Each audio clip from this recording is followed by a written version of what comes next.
Yenə də o qorxusundan nə deyir? Deyir mənim qızım əlini aldan qaraya vurmayacaq. Mənim qızım bunu etməyəcək. Yaxşılıqdan deyir əslində bu. Məncə axmaqlıqdan deyir onu. Çünki yəni ki, kişilərdə necədir normalda? Yəni kişi əgər zəhmətlə pul qazanmağı öyrənibsə, kəşməkeş həyatdan keçibsə, oğlunu böyüdəndə o cür böyütmür ki, hə mən istəmirəm sən qoy mən elə özüm işləyəcəm, mən sənin nə bilim mal-mülk saxlayacağam, işə düzəldəcəm, nə edəcəm. O deyir, okey, mən sənə bunu verə bilərəm, amma vermirəm. Yəni mən sənə pul verə bilərəm, vermirəm. Get özün qazan. Ya nə bilim, gəl ayaqqabımı təmizlə, sənə 5 manat verəcəm. Nə bilim, idman elə, hər dəfə idman eləyəndə 5 manat. Necəsə ona o skillləri öyrədir ki, bəs bu böyüyəndə bu özünü dolandırmalıdır, özü pul qazanmalıdır. Mən indiki etapda buna onun vərdişlərini öyrədim, disiplini öyrədim, pulla idarə etməyi öyrədim, xərcləməyi öyrədim və s. və axır. Halbuki onu eləyə bilər, amma o bilir ki, onun üçün ən yaxşısı o deyil ki, hər şeyi hazıra-nazir verim. Odur ki,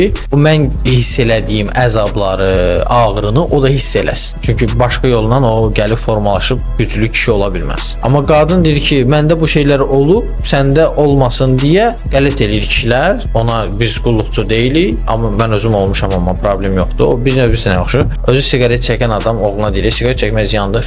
Çəkir.